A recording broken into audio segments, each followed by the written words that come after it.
John Razimus here. Going to be making more videos pretty soon about, the occult. I did 2 ghost investigations when I was in Arizona recently. Tombstone, Arizona. I was there for Paracon, not because of Paracon. I just happened to be there on the same day as Paracon. The ghosts in Tombstone, they're super shy. So I would say basically Tombstone is one of the most overrated haunted locations. It's a tiny town, and there's probably 1 or 2 spirits that hop between buildings. Let's face it. There might even be 1 single spirit that hops between buildings. Maybe there's a handful. All I can say is this. They're shy. They don't pop out. If anything, they're more standoffish from the tourists than even the locals who live there. The locals who live there are mostly part of the showbiz aspect of the town. Went to an amazing gunfight play show, and then an hour later saw the guy in the play show in front of his house. That was right across the street. And so if they're working there, they got to make a living somehow. A lot of them are actors. A lot of them are part of the high noon shootout. Well, that's more of a rare phenomenon. I've witnessed that about 2 or 3 times. But, the OK Corral reenactment. And then the one I went to recently is one I have never seen before. They showed Billy the Kid's first gunfight, supposedly, at a bar. I'm familiar with that story. And it's interesting they would reenact it in Tombstone when it didn't take place in Tombstone. But it's neither here nor there. Huge Billy the Kid fan, so I was happy to see that. They did a great job with other characters in Tombstone. They tried to give us the real scoop on what actually happened at the OK Corral, and most definitely time and history. Things change over periods of time, over the years. Doc Holliday's picture is very rare. There's only a few authentic Doc Holliday pictures, and there's many fake ones of a guy who was a fan of Doc Holliday and dressed exactly like him during the time period of Doc Holliday. Or maybe he was, maybe he was a decade younger than Doc Holliday, but he dressed exactly like him. And that guy's photo is considered Doc Holliday today. But the spirits, they weren't super active. They were hiding to an extent. The stairway in the cellar at Big Nose Kate's saloon was all blocked off. The wooden staircase that they allowed me to walk up and down and investigate a little bit. It's all blocked off, probably because people asked, can I go up the staircase? And they said no, to the point where they had to block it off. They had to physically put a bunch of display cases and clothes racks and whatever to block it all off. Still have the silver mine down there, and I actually stuck my EMF meter, my most professional EMF meter that I have on a scientific level, the tri-field meter, the digital readout tri-field meter. I stuck it through the bars, and I did get like a 1.5 EMF, which is not high at all. It's very low. But believe it or not, that's like the highest reading I got in all of Tombstone. I have to look at the footage and see if I got higher than that. Okay. Now, I might have gotten a spike at the Birdcage Theater. That's right. I did get a spike at the Birdcage Theater. It might have been a 10.0, a 20.0. I can't remember. I have to look at the footage. I have literally not edited any of the footage yet. But I was right underneath the air conditioning unit at the Birdcage Theater when the spike happened. I was exactly under the AC unit, and that AC unit probably has remote control options on it, and any Bluetooth wireless signals floating around an AC unit could theoretically emit an electromagnetic field. Or it could have been authentic. It's hard to say. But I'll review that footage, take a look at that. I'm surprised they allowed me to walk through the Birdcage Theater with my equipment, but I was really subtle about it. I only brought my quiet equipment. I only turned on my quiet stuff. I never turned on the spirit box in Tombstone. Yeah, I never turned it on because there's too many tourists and there's too many hardworking people there. They don't want to hear a spirit box. They don't want to hear a ghost box.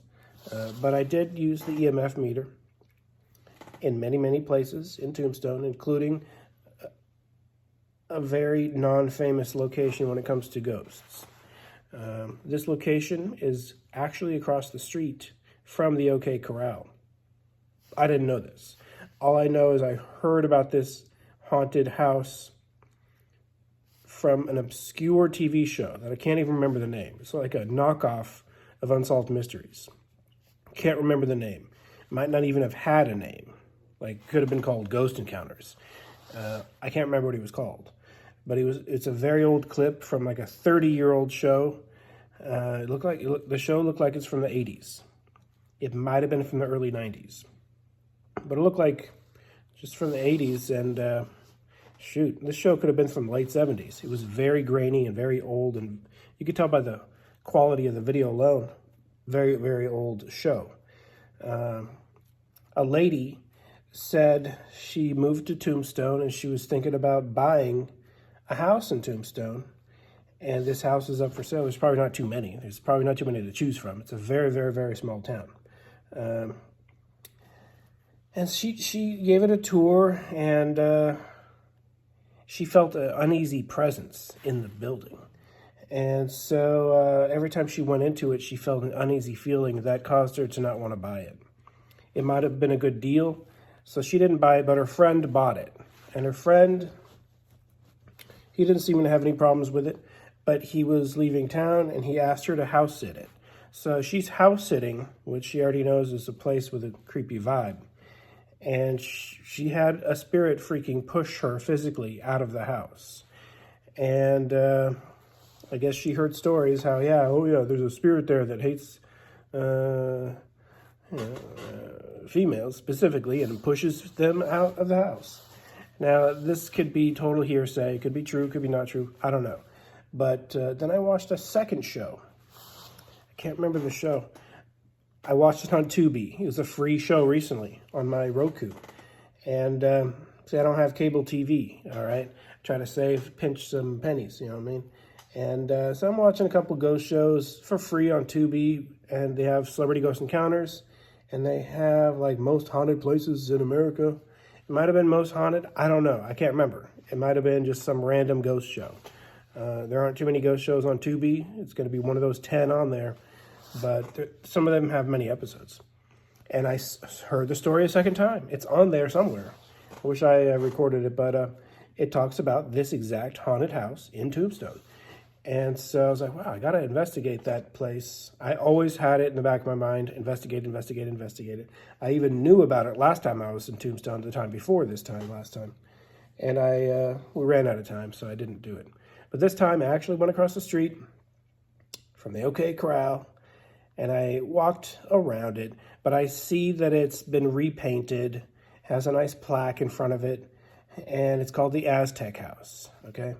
The Aztec House apparently is historical enough to have a plaque, and it perhaps is one of the houses that the very few spirits in Tombstone frequent. But I didn't get any, sorry to spoil it for you, but I didn't get any readings. I was disappointed. I didn't get any readings around the house. Now, only when a spirit is over the top active are you going to get readings around the house. Many times you have to go inside the house. Even then, on a professional level, you have to go on a lockdown and be there for 24 hours, 72 hours, whatever. And so it pales in comparison to compare me walking outside for a couple minutes to actually being inside the building for 3 days, okay? So you can't expect the best evidence in the world walking around for a couple minutes, okay? But I didn't get any readings on the EMF, unfortunately. Then I turned on my Mel meter. Didn't get any readings, unfortunately. So I went back to the haunted parking lot in Tombstone, Arizona.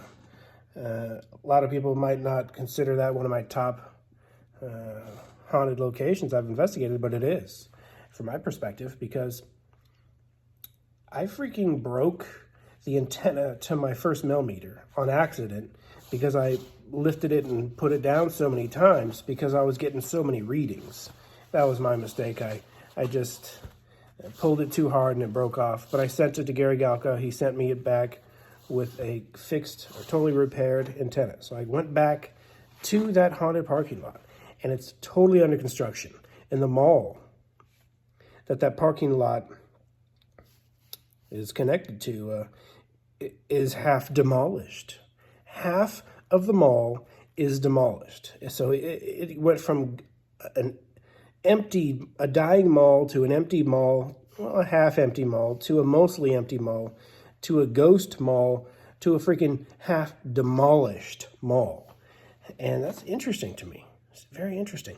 And of course, the building that I suspect is the most haunted in the mall is still standing. It's still there.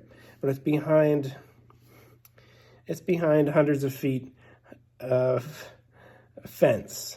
So it's so under construction, they have like, oh my gosh, over 100 feet distance between you and the building. They got this chain link fence all around the whole place. But I still wanted to turn on my equipment and test that location. I did get some readings. I did get EMF spikes that are unusual. And unfortunately, I didn't get any millimeter spikes other than EMF. Yes, I got millimeter EMF spikes, but I'm talking about the antenna. The antenna didn't respond like it did back in the day, but maybe I had to be 100 feet closer to the building. It's all blocked off with chain link fences. So I'm going to go back there when those fences are gone. Those fences are going to be gone. The property owners obviously have lost a lot of money. No one's renting the different locations inside the mall to the point where they're probably paying huge taxes on a structure that's giving them no money. So I'm guessing if they demolish the buildings, they don't have to pay certain building taxes. They only have to pay the land taxes. But maybe they're going to refurbish it and turn it into a new thing. I think they're pretty diminished in wanting to even try to make it into a mall again. I think they're going to try to piece it out and part it out. It's that desperate of a dire situation. They might try to sell pieces of land. I don't know. It might turn into some type of strip mall. Went from a real mall to a strip mall. But the movie theater there is really nice. Has nice seats. I had an experience at the movie theater there. The same movie theater connected to the haunted parking lot in Tucson, Arizona.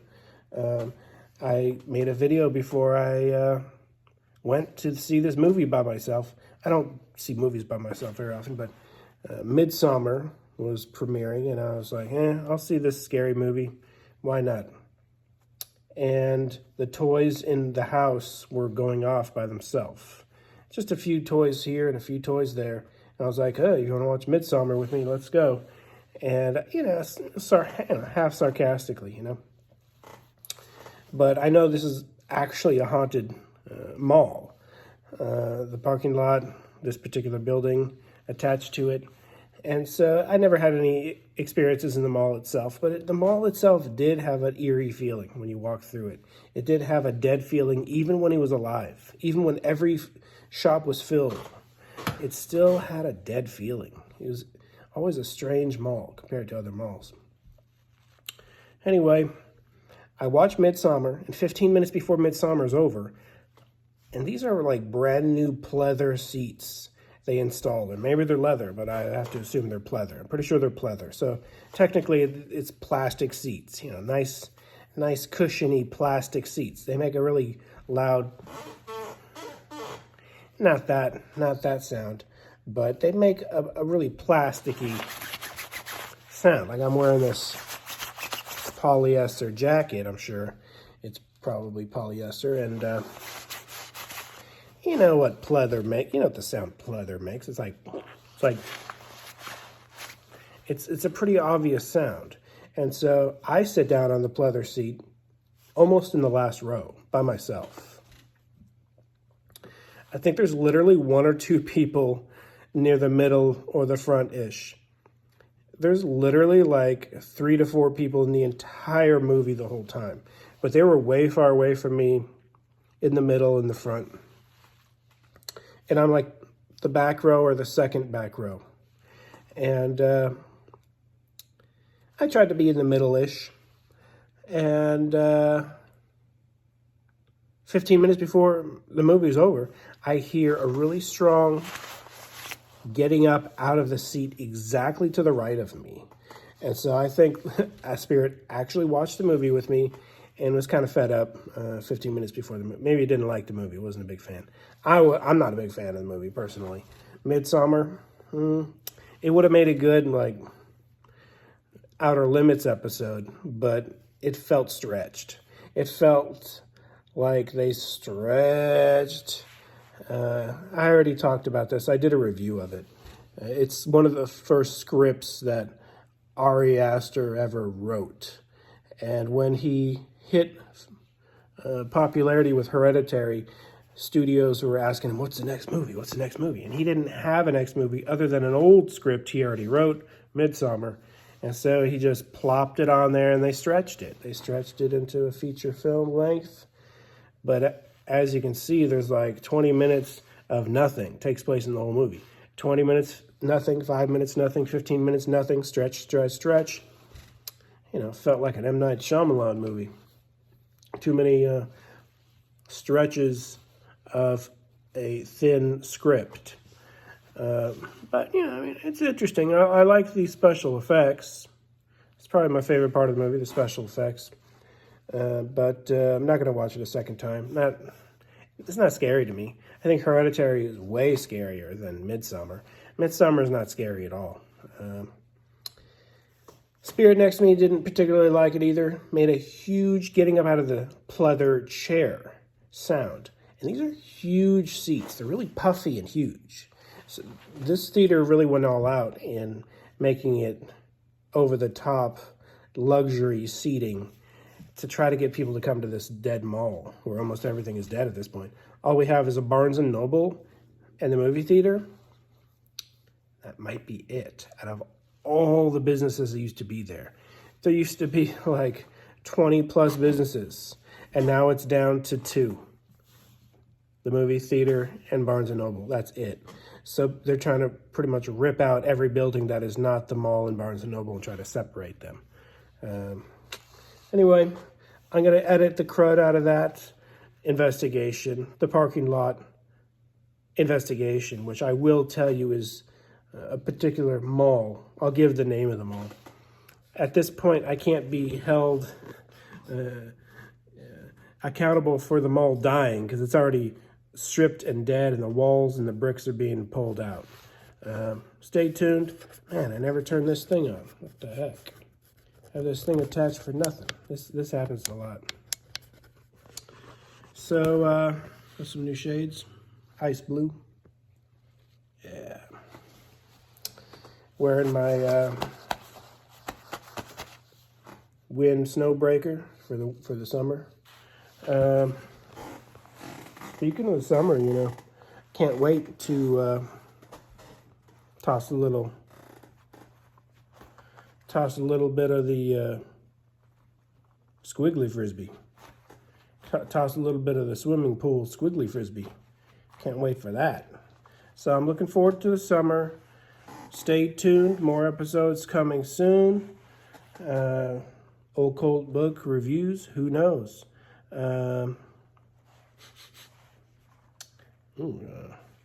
Definitely smells like polyurethane foam. All new material. Anyway, stay tuned. More episodes coming soon. If you have any recommendations, what you'd like me to talk about, be happy to make some fresh new content for you guys. Stay tuned. Thank you for subscribing. Maybe not the most interesting video in the world. Just wanted to give you an update. I have these 2 videos in the can / not edited whatsoever. They're not even uploaded to my computer. Gonna upload them tonight. Been looking for the cord for the past 2 weeks straight. I have the cord around here somewhere, but my camcorder is so broken, it can only be uploaded with a specific cord, and I have it around here. I actually have like 3 of them. I'm still working on my turntable, getting it fixed up. Got a new head shell for my turntable. I'm going to show you this head shell right here. This is a Thorin's head shell. I liked it. I think it's pretty cool. It's going to go with my my old turntable. And it came with this Shure cartridge and stylus needle. I don't know if it works, but I already bought a replacement for the needle just in case it doesn't work. But I realized I need to buy a stereo for my turntable, and I got some speakers. So I scored 2 speakers, and sure, that may not be channel related, but it is. Everything's channel related, all right? I can pop whatever I want. I am going to be playing some vinyl. Maybe I'll do some vinyl reviews, you know? Maybe I'll do some vinyl reviews. Looking through my vinyl collection, and I have many different things going on. Many different things. I have a Wild Stallions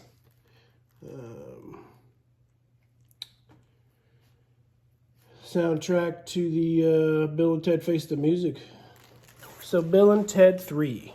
I thought it was pretty good. It's pretty entertaining. Pretty good. I would have done a couple things differently, but all in all, it's a pretty good movie. I like the alternate universe stuff. Definitely pretty cool. Definitely pretty cool. You know, Bill and Ted all buff in prison. So it definitely had some hilarious scenes, okay? Bill and Ted old and depressed rock stars. It definitely had some hilarious scenes. Death. The guy from Barry. He did a great job. I couldn't even tell the difference. He did a phenomenal job as Death. So sure, Bill and Ted Face the Music, great. Yeah, a sequel as great as a sequel can get. Let's face it, you can't have too high expectations with a sequel. But stay tuned, more episodes coming soon. Should I get a blue verified check mark on Twitter? I don't really want to, you know. I don't want to. Not necessarily. I don't want it. I'm not the type of person that cares about that. I literally don't even use Twitter.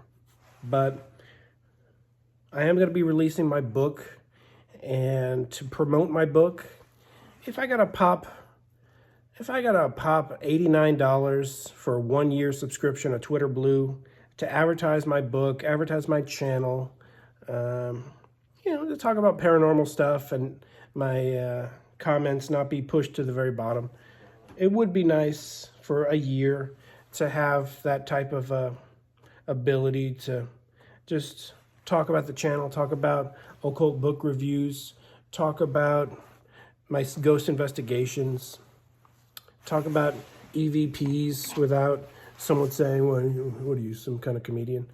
I don't know if I recorded any EVPs on here or not, or on my camcorder, my recent investigations, because I haven't gone through the data. I haven't gotten through the recordings.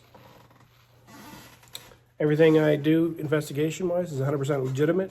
I don't edit and fake anything other than just cutting out the boring parts. There's going to be 20 minutes of me going, nothing. I'm going to cut that out and try to keep it concise and succinct. I got a comment from some guy who probably saw my channel for the first time, thinking I'm an amateur, and he's like, "Oh, you need to cut this video down. It's too long. I don't like that part." He's talking about like a 7-year-old video. It's like, you're the only one who's even watched that 7-year-old video in the past 5 years. So I don't need to do anything concerning that video. But I think it was a John Teeter video. I might make a John Teeter update. Not super stoked about the subject of JT, other than John Travolta. I mean, just kidding. I'm not stoked about that subject either. But I had a comedy video where I pretended I was a huge John Travolta fan. I think it's still on my old channel, yeah. YouTube.com/Razimus. that Battlefield Earth fan, the #1 Battlefield Earth fan in the world video. I thought it was pretty funny. It's one of my funnier videos. Very low views, whatever the case, you know. But if you act well enough, people think you are that thing. I'm not a professional actor or anything, but most definitely I can act to an extent. Obviously, when I do act and it's seen as not acting, you have to admit that's acting. If you tricked, if you tricked 100 people into thinking you're not acting, you have to be somewhat of an actor to pull that off. I'm thinking, spirits. They're really sarcastic with me. I mentioned this with Gary Galka. I mean, I just responded to one of his awesome EVP videos on Twitter. And I don't go to Twitter that much, but, I was on Twitter. I saw his EVP videos. They're pretty cool. Gary Galka is the inventor of a lot of these pieces of equipment. I probably have one handy right here. My original Mel meter right here. Gary Galka is the inventor of this guy, the Mel meter. And he gets EVPs and he just turns it on in his freaking house or his studio or his the place he builds these things, his workshop. And I wouldn't want to do that, but he makes them and he wants to test them, see if they work. So I understand. He gets a lot of very clear, very obvious EVPs. So for people who think it's edited and fake, I have my spirit box actually downstairs, but I have a Gary Galka spirit box, the SB7, something like that. And for people who think it's fake, it's not fake. But I'm remembering an EVP I haven't shared with you yet. I actually did go to the Crossroads in California. The Crossroads I went to in a previous video. And I got a pretty freaking good EVP there. I parked the car. I felt like a spirit presence wash over me. And I already knew they were there. And I was there for probably 30, 40 minutes. And I probably only got one good EVP. And that's why I didn't upload the video before my vacation. Because it was just one EVP. But maybe I do need to take a Gary Galka approach of just, here's this one EVP I got, instead of condensing it and dragging it on to a 30-minute investigation. Here's a 10-second EVP clip. It's just, everyone does the 10-second clip thing. And there are entire social networks designed around the 10-second clip thing. And it's the attention span of kids, this 10-second clip thing. The talk-took, the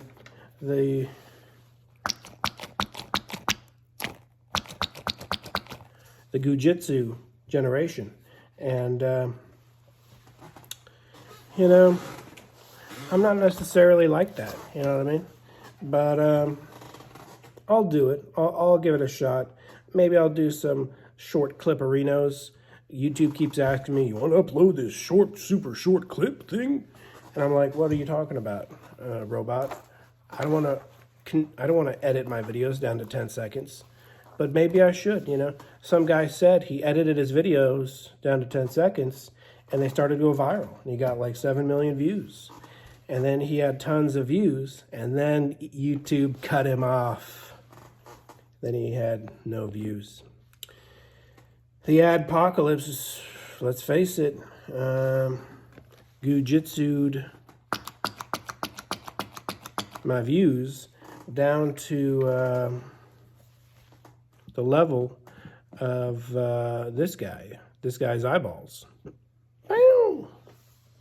Okay, that's not the best analogy in the world, but just have to dance around the old words that aren't aqua splash worthy, if you know what I'm talking about. So stay tuned. More episodes coming soon. John Razimus Houston with MGIC, Mysterious Ghost Investigation. Be seeing you.